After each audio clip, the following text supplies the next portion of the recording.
You don't deserve that house. The words hit harder than Elena's wine glass when it slammed against the mahogany table. My name is Sarah Chen, 36, architect, and apparently tonight's family disappointment. The dining room fell silent except for the grandfather clock ticking away what felt like my last moments as a legitimate daughter. Elena's perfectly manicured finger pointed across the candlelit table like a weapon. Mom left specific instructions. The Maple Street house goes to the daughter who stayed loyal, who didn't abandon the family business for some fancy California dream. I set down my fork with deliberate calm, the way I'd learned in boardrooms when clients questioned my designs. The roast beef on my plate had gone cold 20 minutes ago, but none of us had been eating anyway. This dinner had been a setup from the moment I walked through the door. Dad shifted uncomfortably in his chair, suddenly fascinated by his untouched meal. His shoulders curved inward the way they always did when conflict erupted, as if he could make himself small enough to disappear entirely. My younger brother Marcus stared at his phone, thumbs frozen over the screen, pretending this family implosion wasn't happening 2 feet from his face. Elena, that's enough, Dad finally mumbled, but his voice carried all the authority of wet paper. He'd been saying that's enough to Elena for 38 years, and she'd been ignoring him for just as long. No, it's not enough. Elena's voice rose, her cheeks flushed from wine and righteousness. She'd always been beautiful when she was angry, high cheekbones sharp enough to cut, dark eyes blazing with the kind of intensity that made people step back or step up. Tonight, she looked like Mom in those old photographs from the 70s, when Mom still believed she could change the world through pure force of will. Sarah waltzed back here after Mom died, acting like she's entitled to everything. 16 years, Dad. 16 years she was gone while I handled Mom's doctor appointments, her medications, her grocery shopping, her loneliness. The last word hung in the air like smoke. I felt it settle in my lungs, making each breath a little harder. I was building a career, I said quietly, my hands steady despite the earthquake happening in my chest. Mom understood that. Elena laughed, sharp and bitter. The sound echoed off the dining room walls, bouncing between family portraits that chronicled our slow disintegration over the decades. Mom understood abandonment? Mom understood having one daughter show up for holidays and birthdays while the other one held her hair back during chemo? The candle flames wavered in the sudden silence. I watched wax drip onto the lace tablecloth Mom had embroidered herself, each drop a tiny scar on something beautiful and irreplaceable. She'd spent months on that tablecloth, working by lamplight after her arthritis got too bad for daylight stitching. Elena had insisted we use it tonight to honor Mom's memory. Now I wondered if she'd planned this destruction too. I called every week, I said, hating how defensive I sounded. Phone calls. Elena spat the words like poison. You sent phone calls while I sent my life. I moved back home when she got her first diagnosis. I drove her to appointments in Minneapolis 3 hours each way, twice a week for 6 months. I watched her shrink from 130 pounds to 90 while you sent postcards from architecture conventions. Each accusation landed with surgical precision. Elena had always been good at finding the exact pressure points that made people crumble. In high school, she'd reduced 3 different boyfriends to tears with similar tactics. Now she was using those same skills on family. Marcus finally looked up from his phone. Elena, maybe we should what? Pretend Sarah deserves half of everything? Pretend loyalty doesn't matter? Elena turned back to me, her eyes glittering with tears and fury. Mom's will is crystal clear. The house goes to the daughter who proved her devotion through actions, not words. I thought about the last conversation I'd had with Mom, 3 weeks before the stroke that took her so suddenly none of us saw it coming. She'd been sitting in her favorite chair, the one by the window where she could watch the maple trees change seasons. The morning light had made her look translucent, like she was already fading into something else. Her voice had been soft but certain. The house will go to the right daughter, sweetheart. The one who understands what home really means. I'd assumed she meant Elena. Elena had always been the favorite, the one who never questioned family expectations, who married young and stayed close and made Mom proud in all the traditional ways. She'd graduated with a teaching degree, married her high school boyfriend, had 2 kids before 30, and built a life that looked like a Norman Rockwell painting. I was the experimental daughter, the one who chased dreams across state lines and sent apology flowers for missed birthdays. I'd fought for scholarships, worked 3 jobs through college, and scraped together enough money to start my own firm in San Francisco. Mom had been proud, I thought, but it was the complicated kind of pride mixed with worry and confusion. But now, watching Elena's performance, something felt fundamentally wrong. Not wrong like an injustice, wrong like a carefully constructed lie. Where is the will? I asked. Dad's fork clinked against his plate. Elena has it. She's been handling all the estate paperwork since the funeral. I'd like to see it. Elena's smile was sharp enough to cut glass. Of course you would. But wanting and deserving are different things, aren't they, Sarah? She reached into her purse and pulled out a manila folder, sliding it across the table with theatrical precision. The leather of her handbag was new, expensive of Prada or Gucci, something that cost more than most people's monthly rent. Teaching kindergarten in rural Minnesota didn't usually afford such luxuries. The papers inside looked official, typed in legal language that made my head spin. Whereas clauses and heretofore statements that could have been written in ancient Greek for all the sense they made. But Mom's signature was there at the bottom, witnessed and notarized with the kind of formality Mom had always hated. To my eldest daughter Elena, who has shown unwavering loyalty and sacrifice, I leave the family home at 425 Maple Street, along with all its contents and memories. To Sarah, who I love but who chose a different path, I leave my blessing and hope she finds what she's truly searching for. The words blurred as I read them twice, then a third time. This didn't sound like Mom. She'd never been formal, never used phrases like unwavering loyalty in casual conversation. She talked about people she loved, not daughters who chose different paths. She said things like honey and sweetheart, not legal terminology that made love sound like a business transaction. But there was her signature, shaky but recognizable. The way the M in Margaret curved exactly like it had on birthday cards and Christmas checks for 36 years. Satisfied? Elena's voice was syrup-sweet with victory. I folded the papers carefully and handed them back, noting how quickly Elena snatched them from my fingers. When was this signed? 6 months ago. When the doctors told her about the cancer coming back. Cancer coming back. Another detail I'd missed from 3,000 miles away. The guilt hit like a physical blow, settling somewhere between my ribs and my spine where it would probably live forever. She didn't tell me, I whispered. You never asked. Elena's words were surgical strikes now, designed for maximum damage. You called every Sunday at exactly 3 o'clock Pacific time, talked for exactly 20 minutes, and asked how she was feeling. She always said fine because she knew you were busy with more important things. The worst part was that Elena was probably right. My calls had become routine, scheduled between client meetings and site visits. Had I really been listening, or just checking a box labeled dutiful daughter?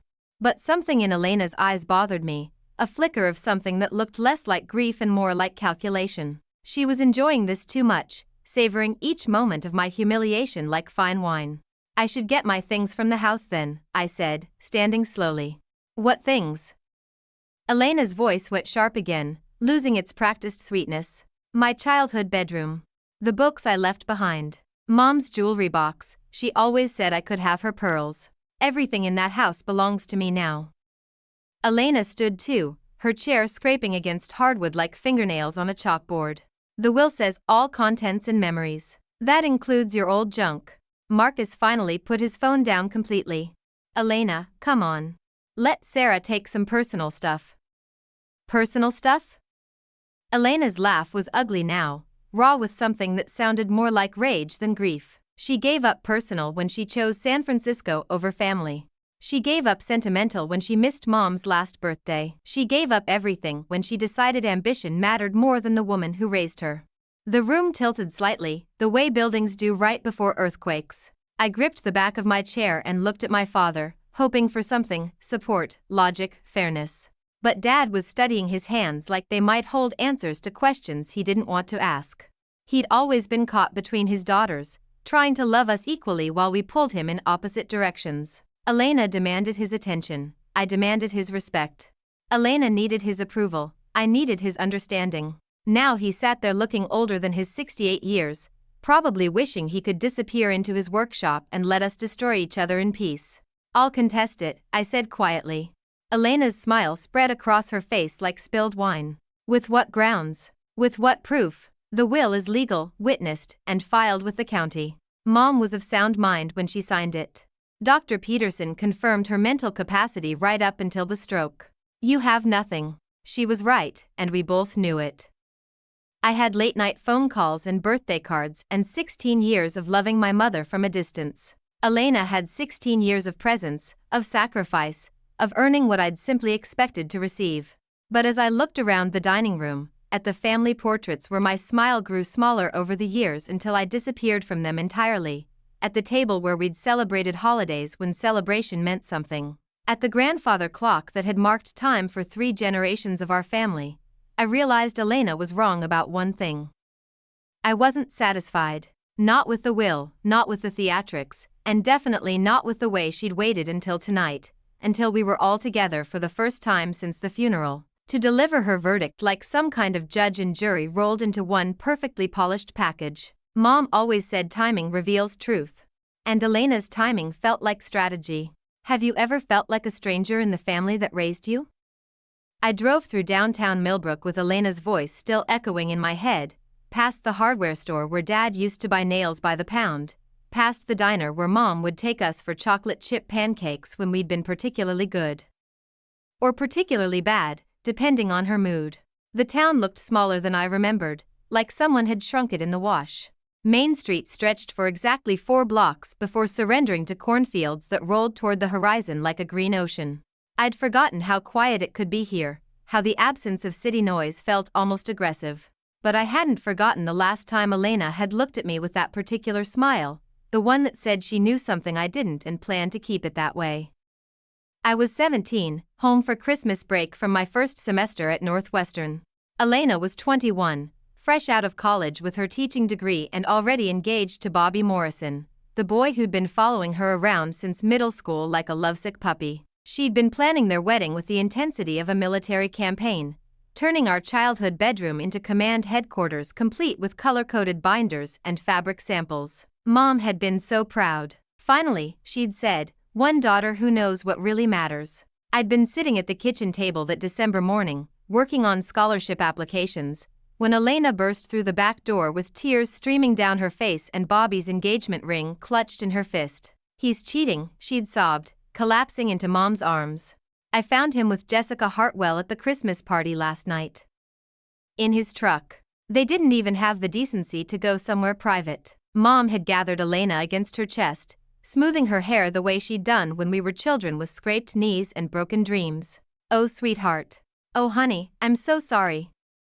I'd looked up from my applications, watching Elena shake with what appeared to be genuine heartbreak. Bobby Morrison had seemed too simple to be capable of betrayal, too straightforward for deception. But people surprised you, usually in the worst possible ways. What are you going to do? I'd asked. Elena had lifted her head, mascara streaking her cheeks in abstract patterns. I don't know. The wedding's in 6 months. The invitations are already ordered. Mom spent $2,000 on my dress. Money doesn't matter, Mom had said fiercely. Not when it comes to your happiness. If Bobby doesn't deserve you, then Bobby doesn't get you. Simple as that. But Elena had shaken her head, fresh tears spilling over. It's not simple, Mom. I love him. I've always loved him. Maybe if I try harder, maybe if I'm better. Don't you dare blame yourself for his choices, I'd said, my voice sharper than I'd intended. If he cheats now, he'll cheat after the wedding. Cut your losses and run. Elena had stared at me across the kitchen table, her expression shifting from grief to something harder. Easy advice from someone who's never been in love. Must be nice to judge other people's lives when you don't have one of your own. The words had stung because they'd been partially true. I'd been too focused on grades and applications to waste time on relationships that would only complicate my escape plans. But watching Elena cry over a man who'd betrayed her had only confirmed my priorities. I'm not judging, I'd said. I'm trying to help. Elena had laughed, wiping her nose with the back of her hand. You want to help? Stay out of it. This doesn't concern you. But it had concerned me, because Elena's pain had filled the house like smoke, making everyone else struggle to breathe. Dad had walked around on eggshells for weeks, afraid to mention Bobby's name or ask about wedding plans. Mom had spent hours on the phone with relatives, explaining why they might need to postpone the celebration. And then, 3 weeks later, Elena had announced that she and Bobby were back together. He made a mistake, she'd explained at dinner, her engagement ring gleaming under the chandelier light. People make mistakes. What matters is forgiveness. Mom had looked relieved. Dad had nodded approvingly. I'd felt something cold settle in my stomach, but I'd kept my mouth shut. Elena's relationships weren't my business, and I'd had applications to finish. But the next day, I'd run into Jessica Hartwell at the grocery store. We'd gone to high school together, though we'd never been friends. She'd been popular in the effortless way that came from good genetics and rich parents. I'd been invisible in the way that came from good grades and social awkwardness. "Hey, Sarah," she'd said, appearing beside me in the cereal aisle. "I heard you're at Northwestern now." "That's amazing." "Thanks," I'd said, reaching for a box of granola bars. "How's college treating you?" "Good." "Listen, I wanted to ask you something." She glanced around to make sure we were alone. "Is Elena okay?" "I heard about what happened with Bobby." I'd paused, my hand halfway to the shelf. "What do you mean?" "At the Christmas party. When she saw us together." Jessica's face had flushed pink. I felt terrible about the whole thing. "But Bobby said Elena knew about us. He said they'd talked about taking a break, that she was okay with him seeing other people." The granola bars had suddenly felt very heavy in my hand. "What?" "He said Elena suggested it, actually.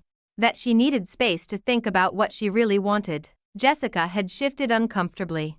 "I never would have gone near him if I'd known she didn't know. I'm not that kind of person." I'd stood there in aisle 7, surrounded by breakfast cereals and the slowly dawning realization that my sister was either a liar or a master manipulator. Possibly both. "When did Bobby tell you this?" I'd asked. "The night of the party. Before anything happened." Jessica had looked genuinely distressed. "He showed me texts from Elena talking about needing time apart. I saw them myself." The pieces had clicked together with sickening clarity. Elena's dramatic entrance, her perfectly timed tears, her performance of wounded innocence. The way she'd managed to paint herself as the victim while orchestrating her own martyrdom. "Why are you telling me this?" I'd asked. Jessica had shrugged. "Because I've been feeling guilty for weeks, and Bobby won't talk to me anymore. Elena won't return my calls. I just wanted to make sure she was really okay." I'd left the grocery store without buying anything, driving aimlessly through town while I tried to process what I'd learned. Elena had lied to Mom, to Dad, to everyone. She'd created a crisis that had consumed our entire family during Christmas break, all so she could emerge as the forgiving saint who'd chosen love over pride. That night, I'd confronted her in our bedroom. "I talked to Jessica Hartwell today," I'd said without preamble. Elena had been sitting at her vanity, removing her makeup with careful precision. She'd paused, cotton pad halfway to her face, and met my eyes in the mirror. "Did you?" "She told me some interesting things about you and Bobby." Elena had resumed her routine, wiping away foundation with smooth, practiced strokes. "Jessica says a lot of things. Most of them aren't true. She says Bobby showed her texts from you. About taking a break. People can fake text messages, Sarah. Haven't you learned that yet?" But Elena's voice had carried a note of amusement that had made my skin crawl. She'd been enjoying this, the way a cat enjoys playing with wounded prey. "Why?" I'd asked. "Why would you do something like that?" Elena had finally turned from the mirror, her face scrubbed clean and somehow more dangerous without makeup. "Do what? Try to save my relationship? Try to figure out if my fiancé really loves me or if he's just going through the motions? You set him up." I gave him a choice. Elena's voice had been calm, reasonable. He could have chosen to stay faithful. He could have chosen to talk to me instead of running to the first available girl. He chose Jessica Hartwell in the back of his truck. That's on him, not me. "But you lied to Mom and Dad. You made them think." "I made them think what?" Elena had stood up, crossing to her bed with fluid grace. "That I was hurt? I was hurt, Sarah. Bobby failed my test. That's not something you just get over. So you manipulated everyone's emotions to get sympathy?" Elena had smiled then, the same smile she'd worn tonight at dinner. I told the truth about how I felt. Everything else was just presentation. I'd stood there staring at my sister, realizing I'd never really known her at all. The Elena I'd grown up with was a construction, a carefully crafted persona designed to extract maximum benefit from every situation. "You're sick," I'd whispered. "I'm smart," Elena had corrected. "There's a difference." She'd married Bobby Morrison 6 months later, in a ceremony that looked like something from a magazine. Perfect flowers, perfect dress, perfect smile as she walked down the aisle toward a man who had no idea what he'd signed up for.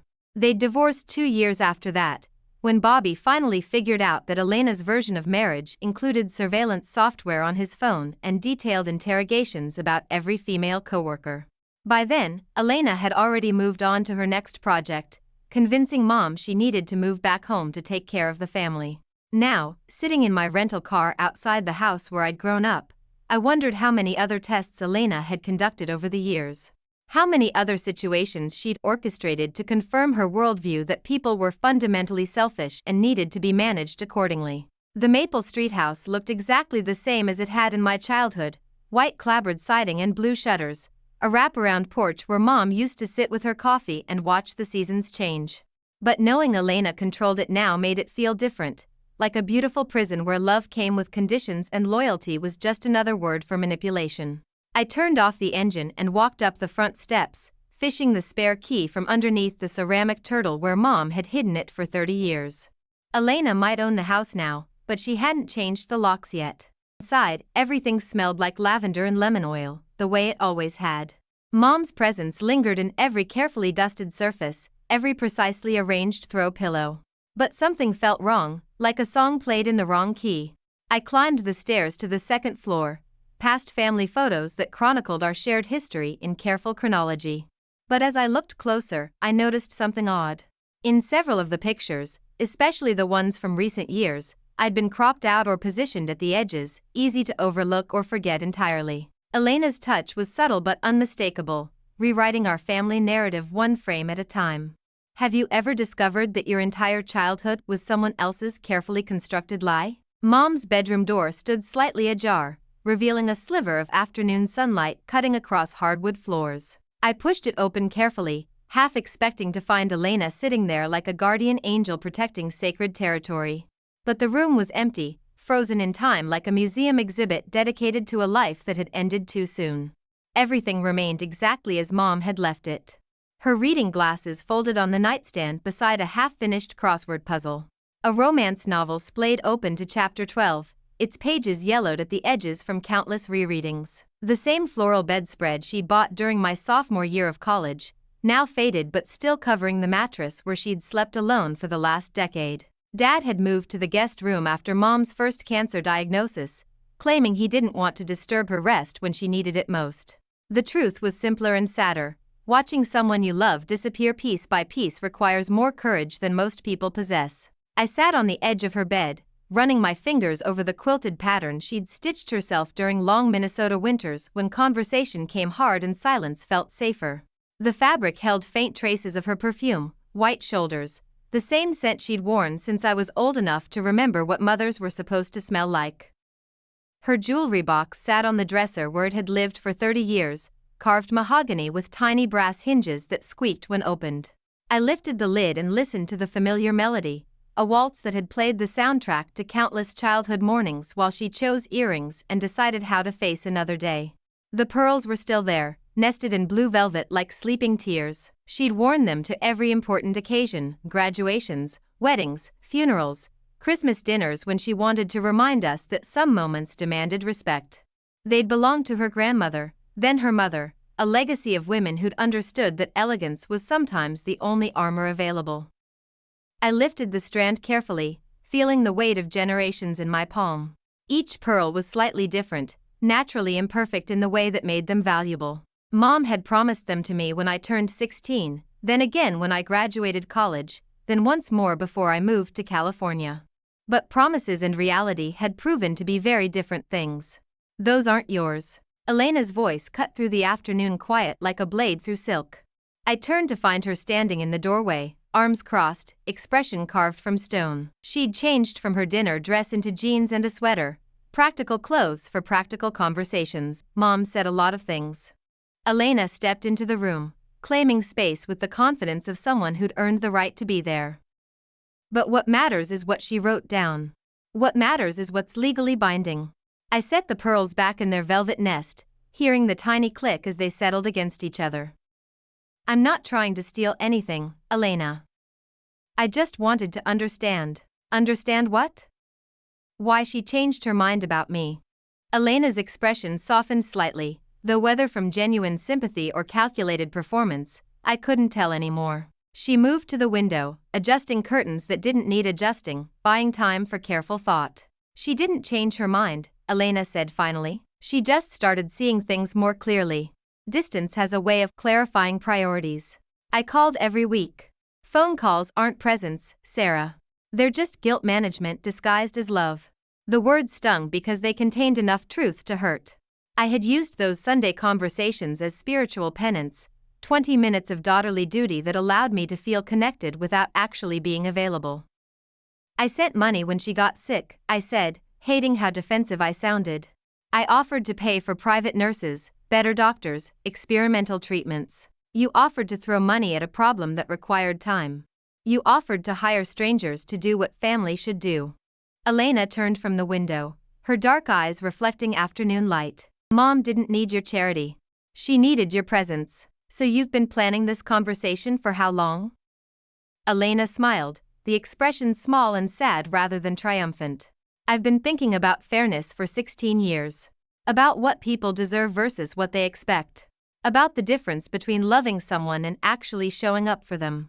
I stood up slowly, feeling like I was navigating a minefield where any wrong step might trigger an explosion.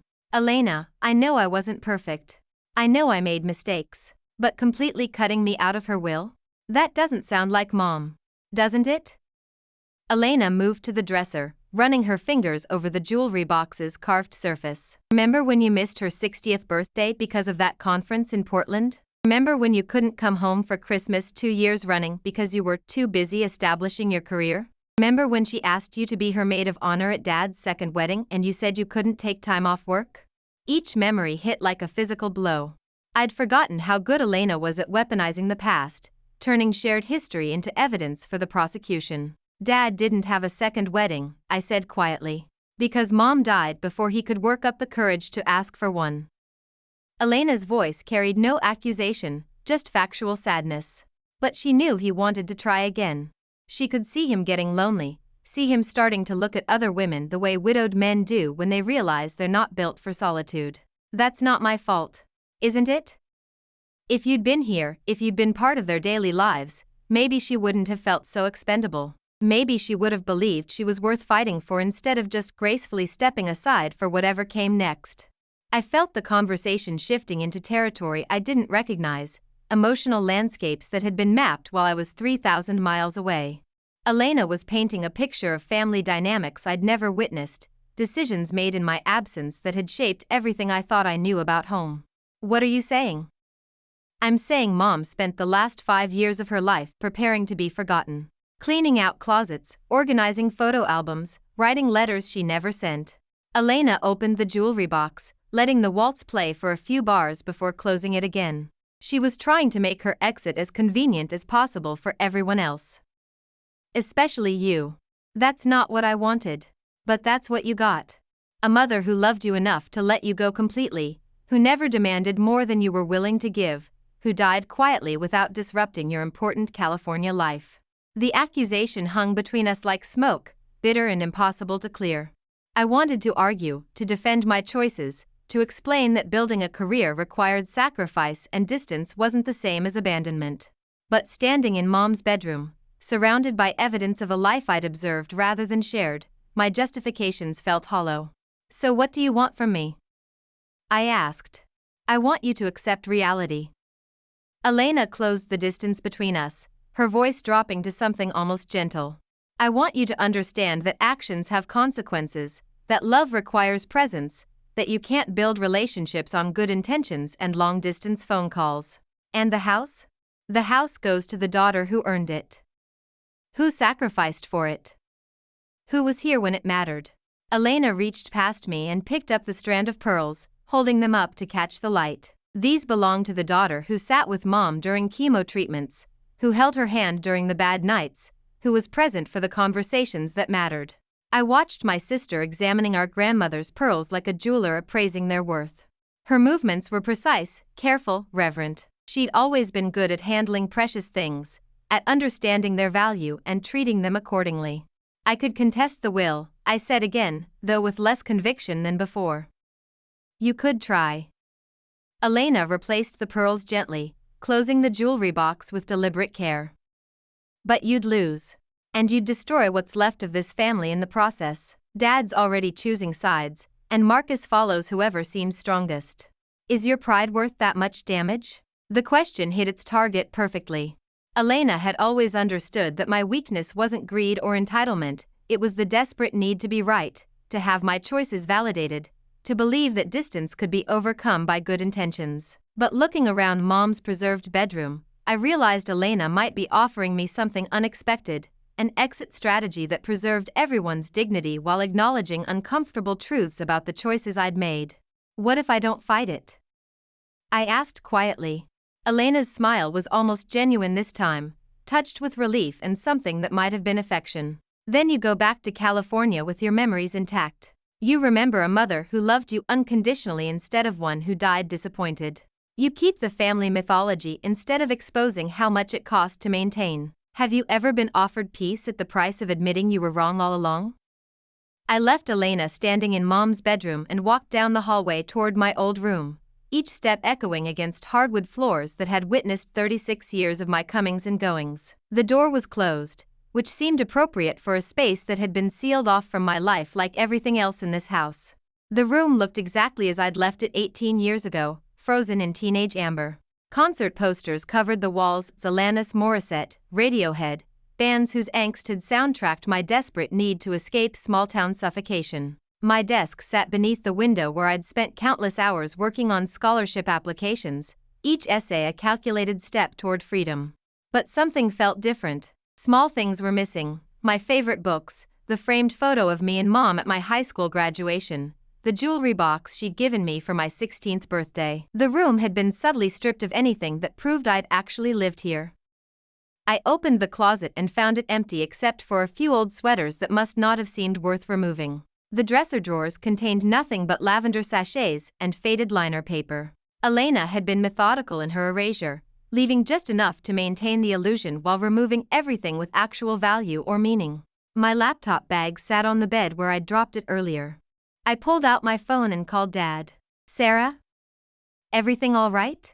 Dad, where are Mom's photo albums? Silence stretched between us, punctuated by the distant sound of his workshop radio playing classic country. He'd retreated there after dinner, the way he always did when female emotions threatened to overwhelm his carefully constructed piece. Elena's been organizing them, he said finally. She thought it would be nice to put together a memorial book for the family. Can you ask her where they are? She's got them at her house, I think. Why? Because I needed proof that my memories weren't fabricated, that I'd actually existed in this family before Elena decided to rewrite our history.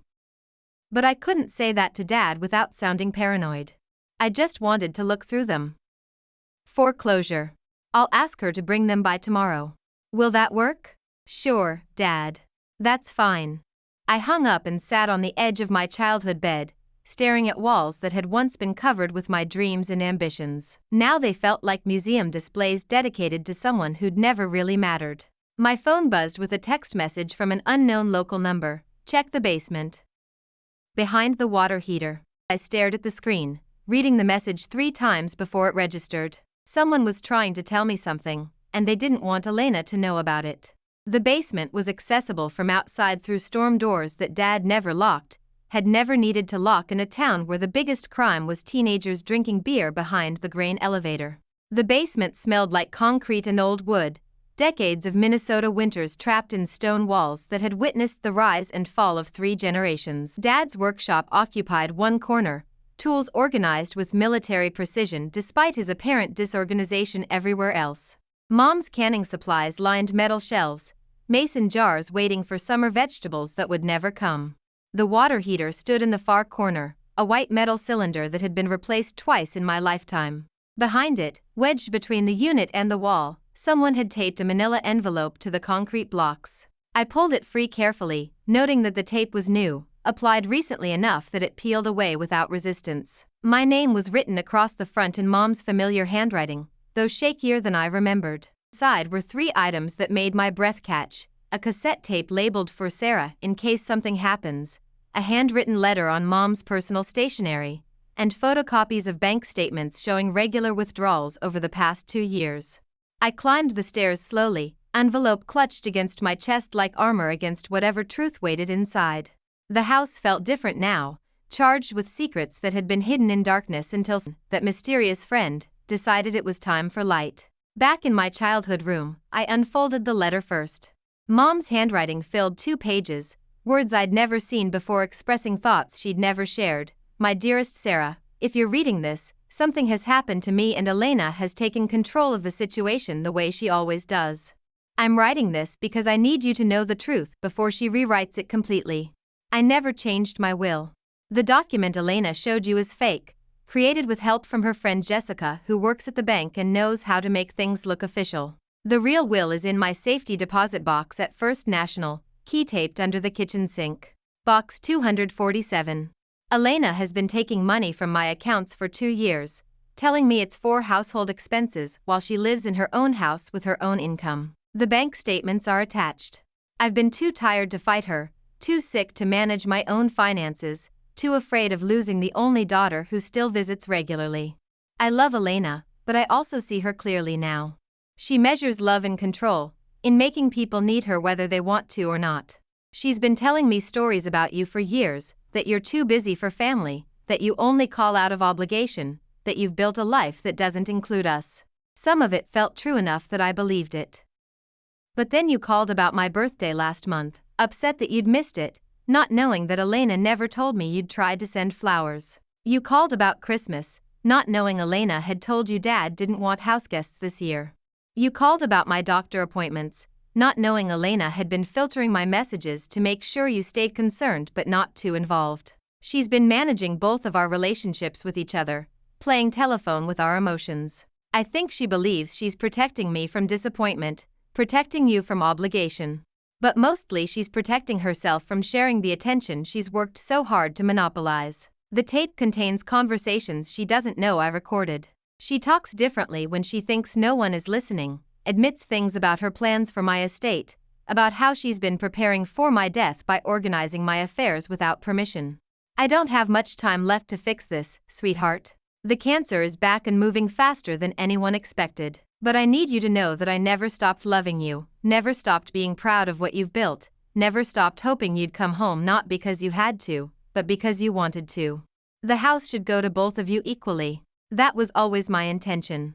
Elena needs to learn that love doesn't come with conditions, and you need to learn that home isn't something you visit, it's something you carry. I'm sorry I waited so long to tell you this. I'm sorry I let Elena convince me that managing your emotions was the same as protecting them. I'm sorry I died before we could have the conversation that might have changed everything. With all my love, Mom. P.S. The friend who helped you find this is Marcus. He's been watching Elena manipulate this family for years, waiting for the right moment to act. He chose you because he knows you'll use this information responsibly, not to destroy Elena but to restore balance. My hands trembled as I set the letter aside and picked up the cassette tape.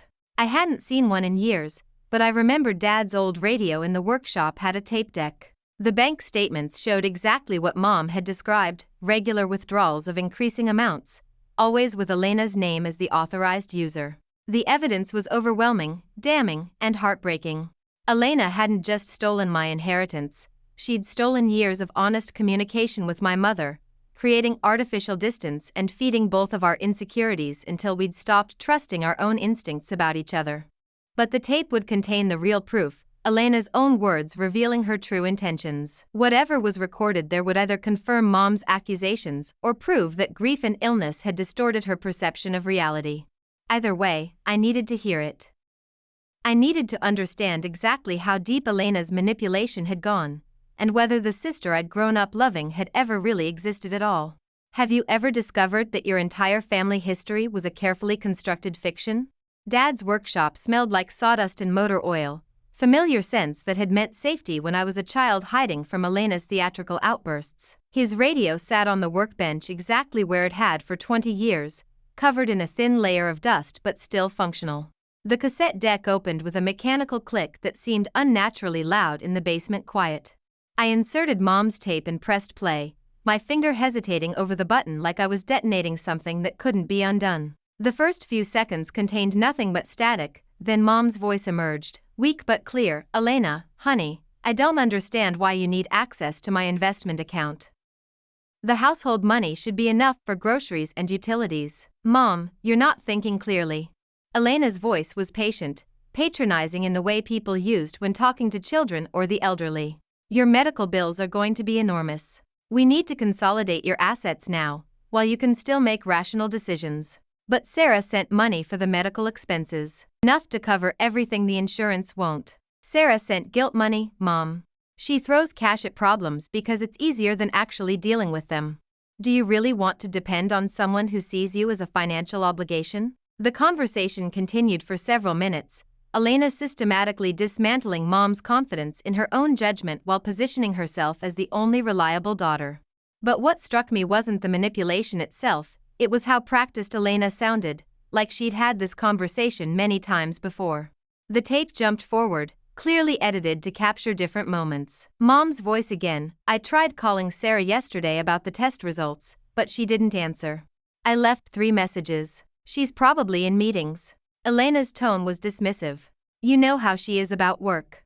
Everything else comes second, including family. Maybe I should email her directly." "Mom, you're exhausting yourself trying to maintain relationships with people who've moved on. Sarah has her own life now. Let her live it." "But she's my daughter. And I'm your daughter too. The one who's here. The one who shows up." A pause, then Elena's voice softened into something that might have been genuine affection. "I know it hurts to accept that Sarah doesn't need us anymore. But holding on to people who've let go only makes the pain worse." I pressed stop, my hands shaking with rage so pure it felt like electricity. Elena hadn't just intercepted my calls, she'd convinced Mom that I wasn't trying to make them.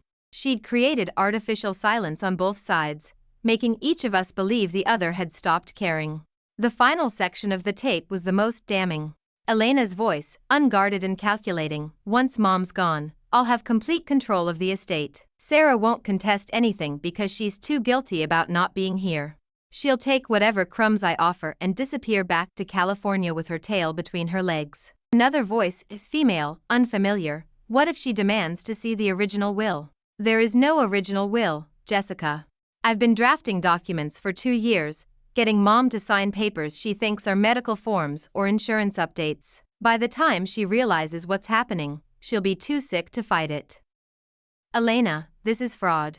If anyone finds out, who's going to find out?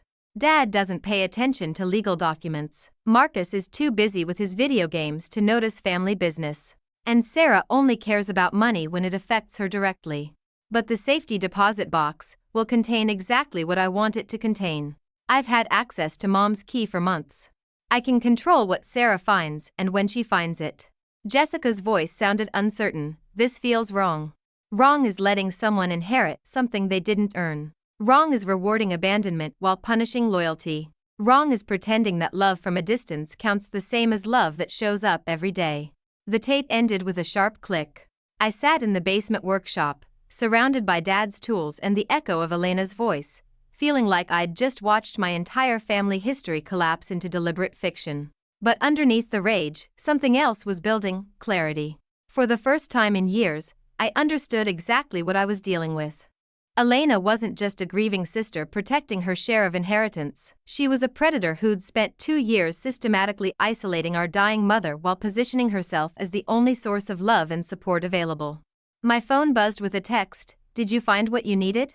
M. Marcus. My younger brother, who I'd dismissed as disconnected and self-absorbed, had been watching Elena's manipulation campaign from the beginning. He'd been waiting for the right moment to act, choosing me as his ally because he understood I was the only family member with both the resources and the distance to challenge Elena effectively. I typed back, "Why didn't you stop her sooner?" His response came immediately, "Tried. She convinced Mom I was jealous, unstable, trying to turn family against each other. She's very good at making people believe her version of reality. How long have you known about the fake will? 6 months. Found documents on her laptop when she asked me to fix her computer. Made copies before she realized what I'd seen. Where are the copies? Same hiding place. Check tomorrow when she's at work. I understood now why Marcus had waited. Elena had spent years establishing herself as the responsible daughter, the one who made sacrifices while others pursued selfish dreams. Any challenge to that narrative would have been dismissed as jealousy or greed, especially coming from the brother she'd already characterized as unreliable. But I had something Marcus didn't, the ability to disappear. Elena's entire strategy depended on controlling the family dynamic, managing relationships and information flow. She couldn't manipulate someone who wasn't physically present to be manipulated. The workshop felt different now, charged with possibility instead of despair. Dad's tools surrounded me like instruments of construction, reminding me that some things could be built while others needed to be carefully dismantled. I had evidence of fraud, theft, and systematic elder abuse. I had recorded proof of Elena's intentions and methods. Most importantly, I had time Elena thought she'd won, which meant she wouldn't expect counterattack. But this wasn't about revenge or even justice. It was about honoring Mom's actual wishes instead of the fiction Elena had constructed around them. It was about ensuring that her final months hadn't been poisoned by artificial isolation and manufactured guilt. Elena had been right about one thing: actions had consequences. Love required presence. Relationships needed attention and care. But she'd twisted those truths into weapons, using them to justify theft and manipulation instead of understanding that real love sometimes meant letting people make their own choices about distance and connection. I climbed the basement stairs slowly, carrying Mom's evidence and my own growing determination. Elena was upstairs somewhere, probably organizing funeral mementos or planning how to redecorate once she'd officially claimed the house. She thought she'd neutralized the only threat to her carefully constructed victory. Tomorrow I would visit the bank. I would retrieve Mom's real will from the safety deposit box Elena thought she'd emptied. I would gather Marcus's evidence and compile a case that exposed every lie Elena had told and every dollar she'd stolen. But tonight, I would let her believe she'd won. Let her enjoy the satisfaction of a plan executed flawlessly. Let her think that guilt and distance had made me too weak to fight for what was right. Elena had taught me something valuable about timing and strategy. She'd shown me how patience and careful planning could overcome apparent disadvantages. Now I was going to use those lessons against her. Have you ever realized that everything you thought you knew about your family was carefully curated fiction? The next morning arrived with the kind of crystalline clarity that only comes after Minnesota winter storms, when the air feels sharp enough to cut glass and every detail stands out in brutal focus. I'd spent the night in Mom's chair by the window, watching snow fall across the maple trees she'd loved, planning my approach with the methodical precision Elena had taught me through negative example. At exactly 9 o'clock, I called First National Bank. I need access to my mother's safety deposit box. Margaret Chen, deceased November 8th. The woman's voice was professionally sympathetic. I'm sorry for your loss. Do you have the key and death certificate? Key yes, death certificate I can obtain this morning. But I need to verify something first. Has anyone else accessed this box since my mother's death? A pause, the sound of typing. I see 2 visits in the past month. November 15th and November 22nd, both by Elena Morrison, listed as authorized user. Elena Morrison. She'd kept Bobby's name even after the divorce, probably because it sounded more legitimate on legal documents than Elena Chen. Always thinking 3 moves ahead, always maintaining options. Thank you. I'll be in this afternoon. Elena's car wasn't in the driveway when I arrived at the house, but Dad was in his workshop, methodically sanding a piece of oak that would become someone's bookshelf or kitchen cabinet. He looked up when I entered, his expression carefully neutral. Morning, Sarah. Sleep well? Not particularly. Dad, I need to ask you something, and I need an honest answer. He set down his sandpaper, recognizing the tone I'd inherited from Mom, the one that meant important conversations were about to happen whether people wanted them or not. What's on your mind? Did you ever see Mom's will before she died? His weathered hands moved to straighten tools that were already perfectly organized. Elena handled all that paperwork. Said it was too complicated for someone like me who never finished high school. But did you see it? Did Mom ever discuss her actual wishes with you?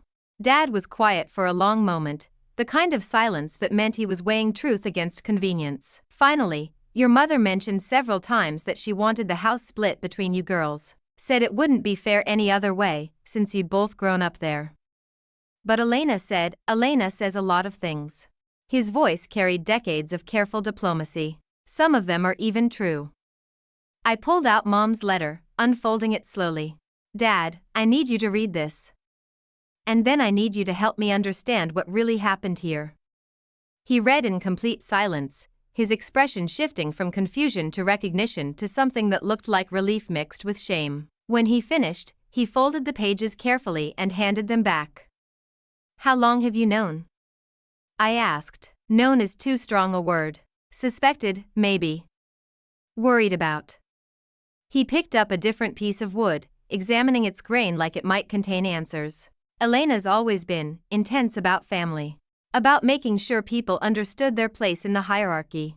And you let her manage Mom's affairs anyway? I let her manage everything because I didn't want to believe what I was seeing. His admission came out quiet, ashamed. It's easier to pretend manipulation is devotion when the alternative means admitting you failed to protect someone you love. At 10:30, Elena's Lexus pulled into the driveway with the smooth precision of someone who'd never doubted her right to be anywhere she chose to go. She entered through the back door, calling out cheerfully, Dad? Sarah? I brought coffee from town. I met her in the kitchen, accepting the cup she offered with a smile that felt strange on my face. Elena looked satisfied, almost radiant with the confidence that comes from winning complex games without visible effort. Sleep better? She asked, settling into Mom's chair at the breakfast table. I know yesterday was overwhelming, but sometimes truth is painful before it becomes healing. Actually, I wanted to thank you. Elena paused with her coffee cup halfway to her lips. Thank me? For helping me understand what really mattered to Mom. About presence and sacrifice and earning the things we receive. Of course. Elena's smile was warm, genuine relief. I'm glad you're starting to see things clearly. I pulled out my phone and placed it on the table between us, the voice recorder app already running. I've been thinking about what you said last night. About actions having consequences. About love requiring presence. Good. Those are important lessons. They are. Which is why I'm curious about something. I leaned forward slightly, keeping my voice conversational. When exactly did you start helping Mom manage her finances? About 2 years ago, when the arthritis made it hard for her to write checks. And the bank gave you signing authority? Mom requested it. She trusted me to handle things responsibly.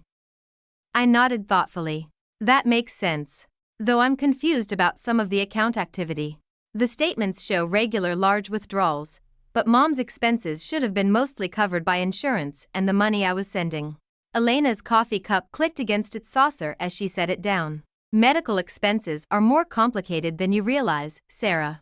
There were specialists, treatments, medications that insurance wouldn't cover. Of course. But according to these bank records, the withdrawals continued even during months when Mom was feeling well enough to shop and cook for herself. I pulled out the photocopied statements, spreading them across the table like playing cards. See? July, August, September last year, all months when she was in remission, all showing $1,000 withdrawals with your authorization. Elena's expression didn't change, but something shifted behind her eyes. The warm confidence cooled into something more calculating. I was preparing for future expenses. Medical care requires planning ahead. Absolutely, planning is crucial. I smiled, feeling the pieces of my strategy click into place. Just like legal planning. Making sure documents are properly executed, properly witnessed, properly filed. What are you suggesting? I'm not suggesting anything. I'm stating facts. I pulled out my phone, scrolled to the voice memo I'd recorded from Mom's tape, and pressed play. Elena's own voice filled the kitchen. There is no original will, Jessica. I've been drafting documents for 2 years, getting Mom to sign papers she thinks are medical forms or insurance updates. The blood drained from Elena's face as her recorded confession continued, each word landing with surgical precision. She reached for my phone, but I pulled it back calmly. There's more, I said conversationally. Conversations about managing relationships, about intercepting messages, about your very detailed plans for my reaction to Mom's supposed final wishes. Elena stood up slowly, her chair scraping against tile with the same fingernails on chalkboard sound from last night's dinner. But this time, I was the one controlling the conversation. Where did you get that? Mom was more aware of what was happening than you realized. She was also more prepared. I stood too, matching Elena's movement while maintaining careful distance. The real will is in her safety deposit box, the one you thought you'd cleaned out. Turns out Mom was better at planning ahead than either of us knew. You're bluffing. Am I? I pulled out the key I'd retrieved from under the kitchen sink an hour earlier. Bank opens at noon. We can go together if you'd like. Compare documents side by side.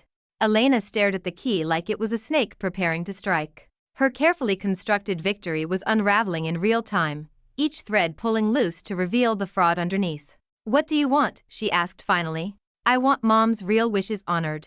I want the money you stole returned to the estate. I want the truth about what happened here during her final years. And if I refuse? I smiled the same smile Elena had given me the night before, the one that said I knew something she didn't. Then we'll let the legal system sort it out. Fraud, elder abuse, theft, I'm sure the county prosecutor will be very interested in the evidence. Elena sank back into her chair, the fight draining out of her as reality settled around her shoulders like a heavy coat. I did everything for this family, she whispered. No, I said gently.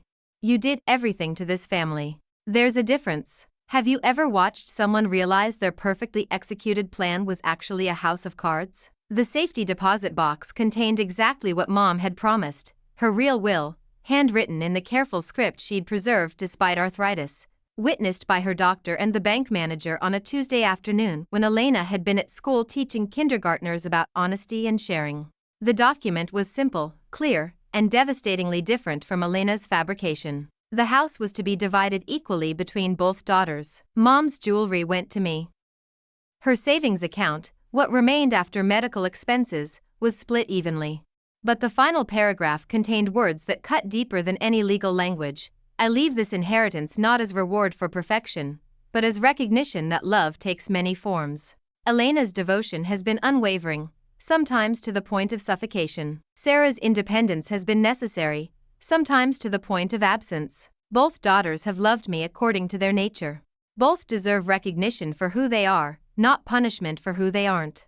I sat in the bank parking lot reading those words while Elena waited in her car 3 spaces away, her hands gripped around the steering wheel like she was trying to keep herself from dissolving completely. The past hour had been a masterclass in controlled demolition. Elena's friend Jessica had confirmed everything when confronted with the recorded evidence, the forged documents, the financial manipulation, the systematic isolation Mom had endured during her final months. The bank manager had reviewed the fraudulent withdrawals with the grim efficiency of someone who'd seen family greed destroy relationships before. But watching Elena crumble in real time had felt less like victory and more like witnessing a complex tragedy unfold. She genuinely believed she was protecting the family, preserving Mom's legacy, ensuring that devotion was rewarded over distance. Her methods had been criminal, but her love, twisted and controlling as it had become, had been real. I walked over to her car and tapped on the window. She rolled it down slowly, her face streaked with tears that looked nothing like the theatrical performance from 2 nights ago. What happens now? She asked. Now we fix this. You return the money you took. You sign papers acknowledging the real will. You help me understand what Mom's last months were actually like, not the version you constructed. And then? Then we figure out how to be sisters again. If that's something we both want. Elena looked at me for a long moment, searching my face for signs of deception or revenge. Why aren't you destroying me? You have enough evidence to send me to prison. Because prison won't bring Mom back. It won't undo the isolation she felt or the conversations we never had. I leaned against her car door, feeling suddenly exhausted. And because I'm starting to understand that I wasn't entirely innocent in what happened here. You didn't steal anything. I stole time. I stole presence. I stole the opportunity for honest relationship by choosing convenience over connection. The admission hurt, but it also felt necessary. You manipulated the situation, but I created the vacuum that made manipulation possible. Elena wiped her eyes with the back of her hand, smearing mascara in abstract patterns. What do you want from me? I want the truth. All of it. I want to know what Mom's real final months looked like, her fears, her hopes, the conversations you had when she wasn't performing strength for my benefit. And the house? We'll figure that out together. As equal partners, the way Mom intended. Elena's laugh was bitter but not entirely hopeless. I don't know how to share, Sarah. I've spent my whole life believing that love was a limited resource, that if you got more attention it meant I got less. Maybe that's something we both need to learn. We drove back to Maple Street in separate cars, but for the first time in 16 years, we were heading toward the same destination with shared purpose. The house looked different in afternoon light, less like a battleground and more like what it had always been, a place where imperfect people had tried to build something lasting. Dad was waiting on the front porch, Marcus beside him with a laptop bag slung over his shoulder. My younger brother looked nervous but determined, like someone who'd finally decided to stop watching family drama from the sidelines. I printed everything, Marcus said without preamble. Bank records, recorded conversations, copies of the fake documents. Figured we should have hard copies in case anyone tries to make digital evidence disappear. Elena flinched but didn't argue. Marcus, I'm sorry you felt like you had to, don't. His voice was quiet but firm. Don't apologize for getting caught. Apologize for doing it in the first place. I was trying to protect this family. You were trying to control it. There's a difference. Dad cleared his throat, the sound of someone who'd spent 40 years trying to mediate between strong-willed children. What happens now? I looked at Elena, then at Marcus, then at the house where we'd all learned our first lessons about love and loyalty and the complicated mathematics of family relationships. Now we tell the truth. About the money Elena took, about the isolation she created, about my absence during Mom's final years. We tell it all, and then we figure out how to move forward. As a family? Dad's question carried decades of hope mixed with hard-won realism. As people who choose to stay connected despite our damage. As adults who understand that love isn't about perfection or even presence, it's about honesty and effort and the willingness to keep trying even when we fail each other. Elena was crying again, but quietly now, without the theatrical presentation that had marked her earlier performances. I don't know how to do that. Neither do I admitted. But we can learn. Together. Marcus pulled a folder from his laptop bag and handed it to Elena. These are printouts of every text, email, and phone call you intercepted between Sarah and Mom. She asked me to help her set up computer monitoring 6 months ago, said she was worried about scammers. I made copies of everything. Elena opened the folder and stared at pages of evidence documenting her systematic manipulation. Messages I'd sent that Mom never received. Calls I'd made that were never returned. A digital record of artificial silence created to serve Elena's vision of appropriate family loyalty. Oh God, she whispered. I really believed I was helping. Maybe you were, I said, surprising myself with the admission. Maybe Mom needed someone to manage her relationships in her final months. Maybe she was too tired to handle complex family dynamics and competing emotional demands. But not like this. No. Not like this. We spent the afternoon in Mom's living room, reading her real words about her final months, listening to Elena's honest account of the fear and exhaustion that had motivated her actions. The truth was messier than either of our constructed narratives. Mom had been grateful for Elena's devotion but frustrated by her control, had missed me but understood why I'd stayed away, had loved us both while worrying that our love for her had become tangled up with guilt and obligation. As evening approached, we sat around the kitchen table where this drama had begun 48 hours earlier. But the dynamics had shifted completely. Elena no longer performed righteousness. I no longer carried defensive distance. Marcus no longer hid behind detached observation. Dad no longer pretended that avoidance was the same as peacekeeping. So what now? Elena asked as we divided Mom's jewelry according to her actual wishes rather than Elena's manufactured justice. Now we try to be the family Mom thought we could become, I said, fastening her pearl necklace around my throat. Present but not suffocating. Connected but not controlled. Honest about our limitations and generous with our forgiveness. Elena held up Mom's wedding ring, turning it in the lamplight. I still don't think you should get half the house. You weren't here. And I still think presence isn't the only way to show love, I replied. But maybe we're both partially right and completely wrong. Marcus laughed, the first genuine humor any of us had shared in years. Maybe we should just focus on not actively sabotaging each other and see how that goes. Revolutionary concept, Dad said dryly. I looked around the table at my complicated, damaged, imperfect family and felt something I hadn't experienced in 16 years, the desire to stay. Not forever, but long enough to build something real on the foundation of hard-won honesty. Home, I realized, wasn't about deserving or earning or proving your worthiness through sacrifice. It was about choosing to show up as yourself, flawed, distant, manipulative, or otherwise, and trusting that love could survive truth. Have you ever discovered that the family you thought you'd lost was actually waiting for you to stop running toward or away from it?